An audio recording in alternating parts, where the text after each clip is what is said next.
ಇನ್ನು ಕರಾವಳಿ ಭಾಗದಲ್ಲೂ ಕೂಡ ನಿರಂತರ ಮಳೆ ಆಗ್ತಿದೆ. ಕರಾವಳಿ ಮಲೆನಾಡು ಭಾಗದಲ್ಲಿ, ದಕ್ಷಿಣ ಕನ್ನಡದಲ್ಲಿ ಭೋರ್ಗರೆದು ಹರಿಯುತ್ತಿರುವಂತಹ ನದಿಗಳು.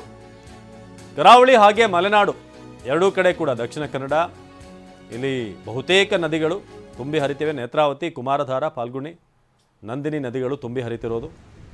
ಪಶ್ಚಿಮ ಘಟ್ಟದಲ್ಲಿ ಹೆಚ್ಚಿನ ಮಳೆ ಆಗ್ತಿರುವಂತಹ ಕಾರಣ ಅಲ್ಲಿಂದ ಬೆಟ್ಟ ಗುಡ್ಡಗಳಿಂದ ಹರಿದು ಬರುವಂಥ ನೀರೇನಿದೆ ಅದೀಗ ನೇತ್ರಾವತಿ, ಕುಮಾರಧಾರ, ಫಲ್ಗುಣಿಯನ್ನು ಸೇರ್ತಾ ಇದೆ. ನಮ್ಮ ಮಂಗಳೂರಿನ ಪ್ರತಿನಿಧಿ ಪೃಥ್ವಿರಾಜ್ ಈ ಬಗ್ಗೆ ಒಂದು ಪ್ರತ್ಯಕ್ಷ ವರದಿ ಕೊಟ್ಟಿದ್ದಾರೆ, ಬನ್ನಿ ನೋಡೋಣ. ಜಿಲ್ಲೆಯಲ್ಲಿ ಹರಿಯುವಂತಹ ಎಲ್ಲ ನದಿಗಳು ಈಗ ಸಂಪೂರ್ಣವಾಗಿ ತುಂಬೆ ಹರಿತಾ ಇದೆ.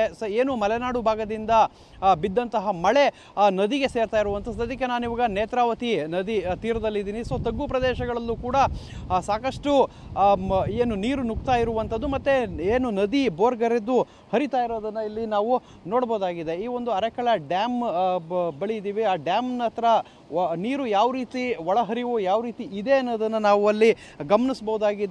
ಸಾಕಷ್ಟು ಪ್ರಮಾಣದಲ್ಲಿ ಈ ಒಂದು ನದಿ ನೀರು ಈಗ ಸಮುದ್ರವನ್ನು ಸೇರ್ತಾ ಇರುವಂಥದ್ದು. ದಕ್ಷಿಣ ಕನ್ನಡ ಜಿಲ್ಲೆಯಲ್ಲಿ ಹರಿಯುವಂತಹ ನೇತ್ರಾವತಿ, ಕುಮಾರಧಾರ, ಫಲ್ಗುಣಿ ನಂದಿನಿ ನದಿ ಸೇರಿದಂತೆ ಸಾಕಷ್ಟು ನದಿಗಳೇನಿದೆ.